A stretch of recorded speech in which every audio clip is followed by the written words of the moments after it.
안녕하세요. 공정과 편파 사이 편향독스입니다.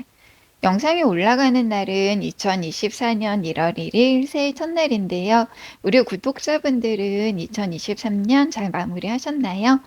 오늘은 12월에 읽은 책 8권 소개해드리면서 저희의 2023년 독서 생활을 마무리해 볼게요. 첫 번째로 소개해드릴 책은 제넷 맥커디의 엄마가 죽어서 참 다행이다입니다. 이 책은 자주 가는 독립서점에서 발견한 책인데요. 제목이 너무 인상적이면서 좀 충격적이어서 집어온 책입니다. 책에 대한 정보를 모르고 읽기 시작했는데 이제 아마존 뉴욕타임즈의 최단기 베스트셀러이자 판매 부수만 200만 부를 돌파해야 한 책이라고 하더라고요. 저자인 제넷 맥커디는 좀 아이칼리라는 시트콤을 통해 미국에서 잘 알려진 할리우드 아역 스타인데 뭐 국민 여동생이라고 불리기도 했다고 하더라고요. 이 제넷 맥컬리가 성장 과정에서 엄마에게 받은 정신적, 정서적, 신체적 학대를 고발한 자전적 에세이가 엄마가 죽어서 참 다행이다입니다. 엄마는 유방암 사기를 알았는데 좀 자신의 암 투병 시절을 찍어놓은 비디오를 아이들에게 계속해서 틀어주면서 엄마가 죽을 수도 있다는 불안감과 또 엄마의 뜻에 거스르는 행동을 하면 엄마에게 죄를 짓는 것이라는 좀 죄책감을 무의식적으로 아이들에게 계속 심어줍니다. 저자인 제넷은 어린 시절부터 엄마가 죽는다는 게 너무 두렵고 무서웠기 때문에 생일 케이크에 촛불을 끄면서 제발 엄마가 죽지 않게 해달라는 소원을 늘 빌었다고 하는데 저는 좀 너무 솔직히 마음이 아팠어요. 엄마는 할리우드 스타가 되고 싶었던 자신의 욕망을 실현하기 위해 제넷을 이용했고 나이보다 어린 배역을 따내기 위해서 이제 칼로리 제한이라는 명목으로 식단을 조절해 제넷의 성장을 멈추게 하고 또 제넷이 그로 인해서 오랜 세월 동안 서식장애를 겪게 만들어요. 좀 경제적으로 형편이 좋지 않았던 엄마는 제넷의 의사와는 상관없이 좀 제넷을 돈벌이로 이용하는데 제넷은 어린 시절부터 좀 엄마에게 가스라이팅을 당해와서 엄마의 요구에 대해서 거역하지 못합니다. 엄마가 암 재발로 인해 세상을 떠나고 나서도 제넷은 거식증과 폭식증으로 스스로를 괴롭히고 또 남자친구와 서로 상호 의존적인 관계에 의지하기도 하지만 치료를 받으면서 다른 사람이 아닌 자신 스스로를 돌보기 위해서 노력하고 결국은 엄마의 사랑이 아닌 학대였음을 인정하고 자신의 인생을 살아가기로 결심하면서 책은 끝나요. 저도 좀 딸을 키우는 엄마라 더 공감해서 좀 책을 읽었던 것 같은데요. 엄마와 딸이라는 관계는 좀 혈연 관계를 떠나서 같은 여성이라는 공감과 연대, 부녀나 모자 관계보다 좀 더 끈끈한 면이 있는 것 같아요. 보통 뭐 우리 시대 엄마들이 너는 나처럼 살지 마라는 마음으로 이제 딸에게 온갖 지원을 아끼지 않고 성인이 돼서도 돌봄의 끈을 놓지 못하는 경우가 많은데 가부장제 사회에서 이제 우리 시대 엄마들이 겪었던 차별이나 상실 등을 우리 딸이 물려받지 않기를 바라는 마음이 투영이 됐기 때문에 여성 차별의 역사가 결국은 지금 시대 엄마와 딸이라는 애증의 관계를 만들어 온 측면도 있다고 생각합니다. 제넷의 엄마 역시 제넷에게 자신의 꿈을 투영하고 학대하고 자신의 질병을 이용해서 제넷을 조정하는데 제넷은 어린 시절 이제 엄마와 잘못 형성된 불안정한 애착 관계로 강박증을 앓게 되고 자신의 본능을 억제하며 살아요. 엄마가 죽고 나서도 제넷이 제일 힘들었던 건 좀 엄마는 자신을 사랑했다는 거, 사랑하는 방식이었다는 마음과 엄마는 자신을 돈벌이로 이용했다는 이런 양가적인 감정 사이에서의 혼란이었는데 결국 사랑이 아닌 학대였음을 인정해요. 좀 덤덤하게 이야기를 풀어내기 때문에 가독성도 좋고 좀 많은 생각을 할 수 있었던 책이었어요. 가족이라는 공동체가 아니라 좀 독립된 개체임을 인정하고 존중하는 게 왜 필요한지. 부모의 역할은 자녀를 만들어가는 게 아니라 좀 어떤 아이인지를 알아가고 좀 자신의 본성대로 좀 사회 독립된 개체로 성장할 수 있게 뒤에서 묵묵히 서 있어주는 게 아닐까라는 생각을 하기도 한 책이고요. 엄마들이 읽어봐도 너무 좋은 책이지만 또 20대 청년들이 읽어봐도 너무 좋은 책이었습니다. 두 번째로 소개해드릴 책은 김승석 교수님의 타인의 고통에 응답하는 공부입니다. 김숙서 교수님은 제가 정말 좋아하는 보건학자신데요. 좀 의학과 역학을 이용해 차별 경험과 고용 불안 등 사회적 요인이 사회적 약자의 건강에 어떤 영향을 미치는지를 연구하세요. 김승석 교수님 책은 제가 다 가지고 있는데, 우리 몸이 세계라면, 아픔이 길이 되려면, 우리의 상처가 미래를 바꿀 수 있을까? 미래의 피해자들은 이겼다. 여기에 타인의 고통에 응답하는 공부까지 총 지금 5권 가지고 있고요. 동아시아에서 나온 이렇게 양장본으로 나온 책은 시리즈처럼 이렇게 모으는 재미도 좋아요. 좀 제가 책의 물성을 너무 좋아해서 이렇게 나란히 꽂혀 있는 것만 봐도 기분이 좋아지는 그런 책들입니다. 타인의 고통에 응답하는 공부의 시작에서 김숙 교수님은 좀 공부는 무엇이고 인간은 어떻게 살아가야 하는지 잘 모르겠다고 얘기하세요. 의대를 나와 임상의사가 아닌 보건학자의 삶을 선택한 건 좀 답답했기 때문이라고 하는데, 가난과 가정폭력으로 우울증이 발생했지만 좀 병원에서 해줄 수 있는 건 우울증약을 처방해주고, 일용직 노동자가 허리를 다쳐서 병원에 내원해도 물리치료를 받게 하고 당분간 일을 좀 쉬고 누워서 지내라는 말밖에 없습니다. 우울증 환자분은 다시 가난과 가정폭력에 시달리는 집으로 돌아가야 하고, 쉬라고 했지만 일용직 노동자분은 이제 아픈 허리로 생계를 위해서 다시 일터로 나가야 돼요. 이 문제를 해결하기 위해서 우리는 좀 병원밭의 세상에 관심을 가져야 하는 건 아닐까. 타인의 질병, 보여지는 질병에만 관심 가질 게 아니라 타인이 사회적 구조로 인해 겪고 있는 고통까지 들여다보고 그에 응답해야만 진정한 공부가 아닐까라는 생각을 하세요. 타인의 고통에 응답하는 공부는 김승석 교수님이 공부하는 과정에서 만나 대화하고 연구하고 연대했던 다양한 사회적 고통에 대한 이야기와 함께 좀 활동가, 연구가 등 자신의 자리에서 타인의 고통에 응답하기 위해 부단히 애써온 사람들을 인터뷰한 이야기도 함께 실려 있습니다. 우리는 공감이라는 말을 쉽게 하지만 김승석 교수님은 우리는 타인의 고통을 똑같이 느낄 수 없기 때문에 100%는 공감할 수 없다는 거예요.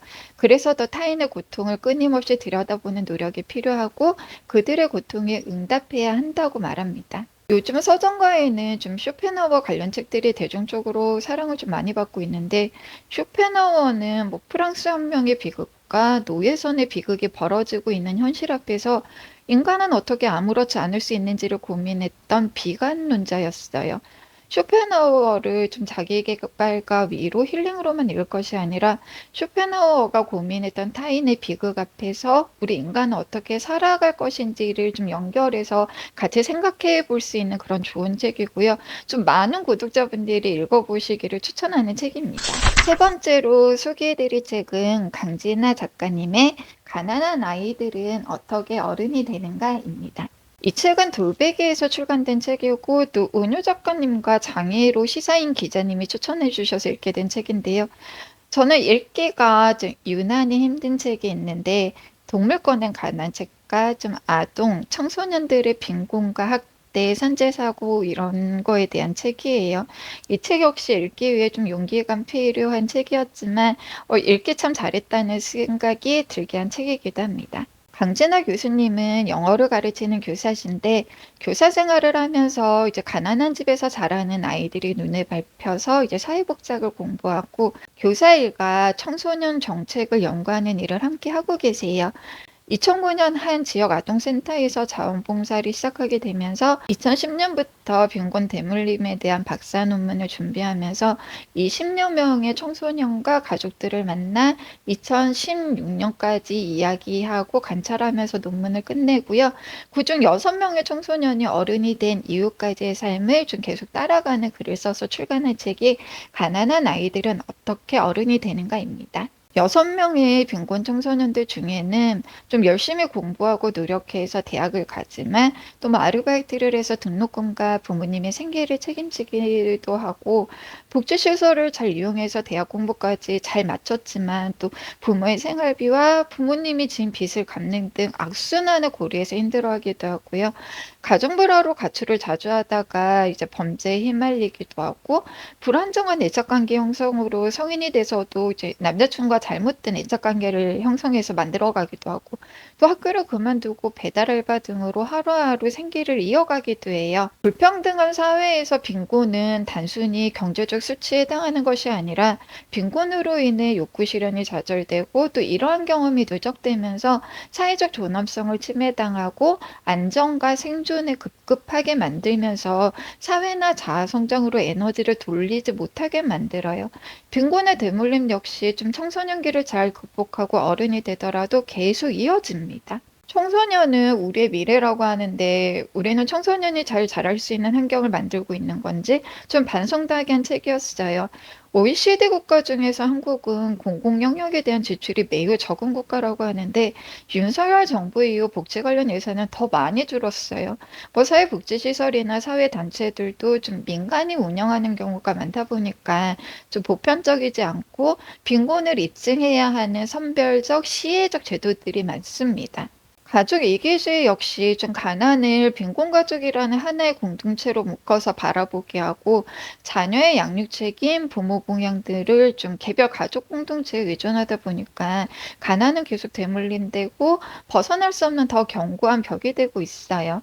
우리의 미래라고 하지만 결국은 각 가정에서 이 아이들을 미래의 자산으로 키워야 하고 빈곤 청소년은 이런 구조 속에서 소외됩니다. 이 책에서 좀 제일 마음이 아팠던 건 좀 빈곤가정 청소년들이 생계를 위해 열심히 일하고 있지만 우리 사회는 이들이 좀 완벽한 약자이기 때문에 뭐 이들이 당하는 부당함이나 피해, 착취 등에 대해서는 전혀 관심이 없고 생계를 위해 일하는 청소년은 이제 당장 생기는 현금이 중요하기 때문에 미래를 생각해서 준비할 여유 없이 좀 당장 돈이 되는 뭐 배달 일이나 좀 위험한 일을 하는데 돈을 주는 인생만 살게 된다는 거였어요. 어른으로서 우리가 사회를 이렇게밖에 만들지 못했다는 게 너무 마음 아프기도 했고, 저도 20살, 17살 자녀를 키우고 있지만 좀 부모의 가난이 아이들에게 대물림이 되지 않는 사회를 만들어 나가기 위한 논의를 좀 어디서부터 시작해야 할지 결국 정치의 문제가 아니랄까라는 생각을 하게 한 책이기도 했고요. 우리 부모 세대가 한 번쯤 꼭 읽어봤으면 좋겠다는 생각이 들게 한 책입니다. 이번에 소개해드릴 책은 김인정 기자님의 고통 구경하는 사회입니다. 이 책은 북튜버 북급 서전님의 추천책이자 문재인 전 대통령님의 추천책이라 읽게 되는데요. 이 책을 읽고 나서 올해 책 영상을 좀 천천히 찍을 걸 후회하게 만들 정도로 정말 너무 좋았어요. 김인경 기자님은 강주 MBC 사회부 기자였다가 지금은 미국에서 프리랜서 기자로 일하고 계세요. 김인정 기자님은 이태원 참사 이후에 이제 인터넷에 개인적으로 찍은 동영상이 끝없이 번졌음을 이야기하면서 이태원 참사 당시 촬영된 영상이 증언하는 것은 이제 구경꾼들의 존재였다는 거예요. 기자님은 아무것도 하지 않는 카메라에 대한 이제 오랜 공포에 대해 얘기하면서 비극적인 상황을 냉담하게 바라보고 얘기만 할 뿐 좀 상황을 전혀 개선할 수 없는 기자라는 역할에 대해서 좀 윤리적으로 고민하기도 하고요. 좋아요와 알람 설정, 구독 등을 통해서 타인의 고통 자체가 너무 자극적으로 소비되고 있는 것은 아닌지를 고민하기도 합니다. 하지만 고통 구경하는 사회는 미디어가 하는 일은 고통을 보여주는 일이고 고통을 어떻게 더 잘 보여줄 수 있는지 또 고통을 구경거리로만 소비할 게 아니라 고통의 보여주기가 끝나면 고통을 소비한 사람들이 고통 구경하는 사이를 넘어서 그 다음을 이야기하기를 바라는 희망이 담겨 있는 책이었어요. 뉴스를 보는 것에서 끝나는 매체가 아니라 좀 새로운 시작으로서 기자와 시청자가 함께 뉴스를 완성해 가야 한다고 촉구하면서 2023년 넷플릭스의 뭐 나는 신이다와 인하학교 성폭력 사태를 좀 공적 이슈로 끄집어낸 영화 도가니를 이야기하기도 해요. 이태원 참사 때도 그랬고 좀 슬픔을 정치에 이용하지 말라거나 애도를 사적인 영역으로 밀어놓고 이제 책임자 처벌과 진상규명을 무력화하는 프레임은 보수 정권의 특기인데요. 우리가 시청자로서 좀 뉴스를 단순히 소비하고 잊어버린다면 이제 보수 정권의 프레임에 갇힐 수밖에 없을 것 같아요.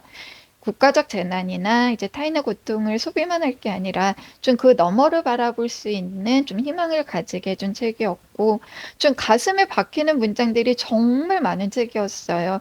그래서 지금 필사하고 있는 책이 끝나면 필사하려고 대기 중인 책인데요. 진짜 많은 구독자분들이 읽어보시기를 추천합니다. 이번에 소개해드릴 책은 2024년 올해의 책으로도 소개해드린 애난 로엔하우프트층의 세계 끝의 버섯입니다. 이 책은 전남대학교 문화인류학에서 조교수로 재직 중이신 노교훈 교수님이 번역하셨는데 책의 마지막 해제에서 이런 말씀을 하세요. 번역은 노동일까? 여기서 번역은 말 그대로 외국어 번역을 뜻하는데요. 번역은 시간도 많이 들고 이제 스트레스도 많이 받는 중노동이지만 이제 그에 비해 금전적 대가가 매우 낮은 작업인데 국내 출판 시장을 보면 외국 서적이 너무 많이 훌륭하게 번역되어 있다는 거예요. 세계 끝의 번역도 번역이 진짜 너무 훌륭한 책이었는데요. 노교훈 교수님은 번역자는 신자유주의적 인간이 되지 못한 사람들이 이제 주관 자본주의적으로 하는 일이라고 하시는데 저는 이 말이 이 책을 다 설명해 준다고 생각해요. 송이버섯은 인간에 의해 폐허로 변한 숲에서 자라는데 이 숲에 신자유주의적 인간이 되지 못한 사람들이 모여 송이버섯을 채집합니다. 오픈 티켓에서 송이버섯은 좀 자본화되지 않은 상태에서 구매인과 현장 중개인에게 경매를 통해 팔리고 대규모 업체에 의해 일본으로 보내지기 전에 자본에 의해 채용된 노동자들에 의해서 자본의 시선으로 다시 한번 분류되고 자본화돼서 일본으로 보내집니다. 일본에서 송이버섯은 좀 최고급 선물이라고 하는데요. 자본화된 송이버섯은 또 선물이라는 형식으로 비자본화돼서 전달이 돼요. 너무 멋진 세계죠. 저자는 이 책을 통해 모든 이분법을 거부해요. 프롤로그를 통해서 인간과 비인간이라는 경계를 거부하고요. 자본주의적 영역과 비자본주의적 영역의 경계 역시 거부합니다. 대신 세상을 다수의 생물종이 마주쳐서 만들어가는 공동의 삶으로 인식하고 인간이라는 단일종이 아닌 좀 몸 안에 1조 개가 넘는 많은 미생물이 공존하고 있는 다종으로서 좀 공생의 배치에 대해서 설명하고요. 자본주의 역시 좀 세계 여러 지역의 비자본주의적인 패치들이 연결돼서 작동하는 체계로 인식하고 비자본주의적 성격을 띠는 패치들이 이제 구제 축적을 통해서 자본주의적 교환 가치를 창출하는 세계, 주변 자본주의 역시 인정해야 한다는 다양한 세계를 주장합니다. 자본주의에 포섭되지 않고 또 소나무와 공생에서만 자랄 수 있고 또 폐허가 된 자리에서 자라는 송이버섯이 글로벌 공급 사슬에 의해 자본화되어가는 과정을 통해 진짜 멋진 세계를 보여주는 책이에요. 정신줄을 좀 꼭 잡고 읽어야 한다는 단점이 있지만 읽고 나서 뿌듯함도 그만큼 큰 책이고요. 마지막에 번역자님이 해제를 통해서 이제 책 내용을 요약해서 설명해 주시거든요. 해제를 읽고 책 읽기를 시작하시면 이제 좀 더 이해가 쉽지 않을까 하는 책이었고, 좀 많은 분들이 정말 많이 읽어보셨으면 좋겠는 책입니다. 마지막으로 소개해드릴 책은 소설 두 권인데요. 이사벨 아옌데의 비올레타와 에리히 마리아 레마르크의 사랑할 때와 죽을 때입니다. 비올레타는 2023년 출간된 책인데요.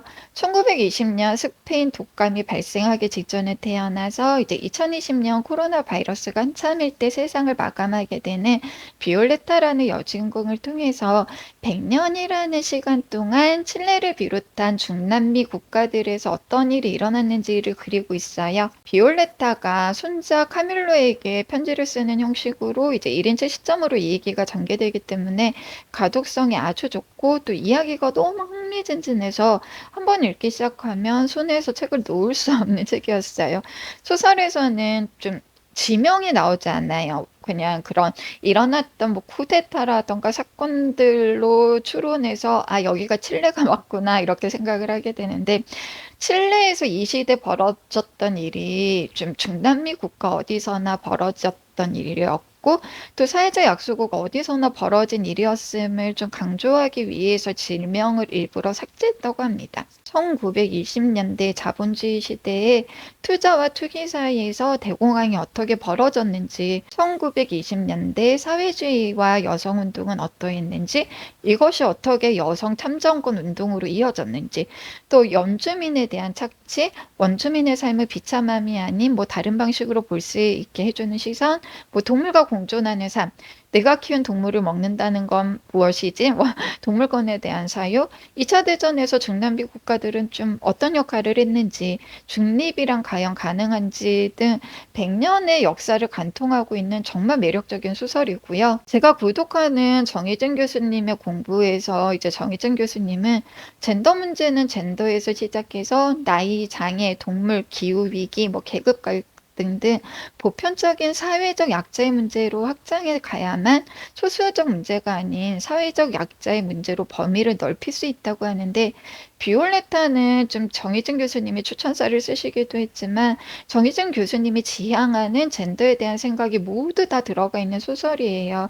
라틴 아메리카 문학만이 가지고 있는 좀 마술적 리얼리즘 역시 잘 살아있는 소설이고요.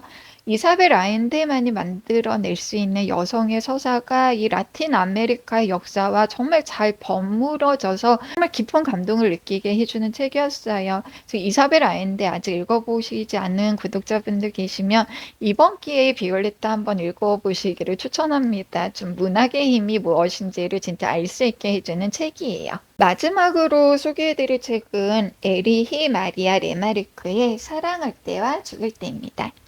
이 책은 북튜버 이제 노맨비님 추천으로 읽게 된 책인데요.